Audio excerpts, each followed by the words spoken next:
ఎన్ని మాటలు చెప్పినా ఒకసారి గుర్తు తెచ్చుకోండి.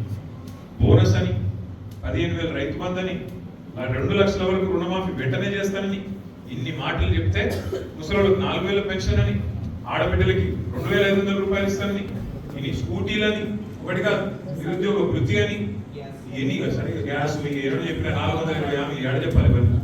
ఇన్ని చెప్తే తెలిసింది ఎంత తేడా? 1,00,000 తులం బంగారం అని, బంగారం సెంటిమెంట్ కొట్టి ఇన్ని కొడితే 1.8% తేడాతో మాత్రం వెంట్రుక వాసి తేడాతో గెలిచొచ్చి కూర్చున్నాం. గెలిచినోడు ఏం చేయాలా?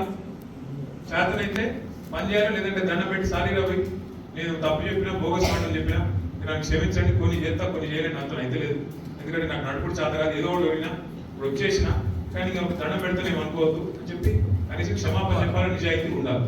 అవేమి లేవు. మాట్లాడితే ఏమంటాడు? కేసీఆర్ అప్పులప్పాలు చేసిపోయాడు. మరి పార్లమెంట్ లో 2,20,000 కోట్ల అప్పని చెప్తున్నారు కదా, మీరు తప్పుడు మాటలు చెప్తున్నారు కదా. 8 లక్షలు అనబడు, 7 అనబడు, 6 లక్షల కోట్లు అనుకోబడి తప్పు కదా ఇది అంటే ఒక్కడు కూడా సమాధానం చెప్పడు. పార్లమెంట్ తప్పు, మేము చేసేది ఒప్పు, మేము చెప్పేది ఒప్పు అని దబాయించుడు తప్ప ఇంకోటి లేదు.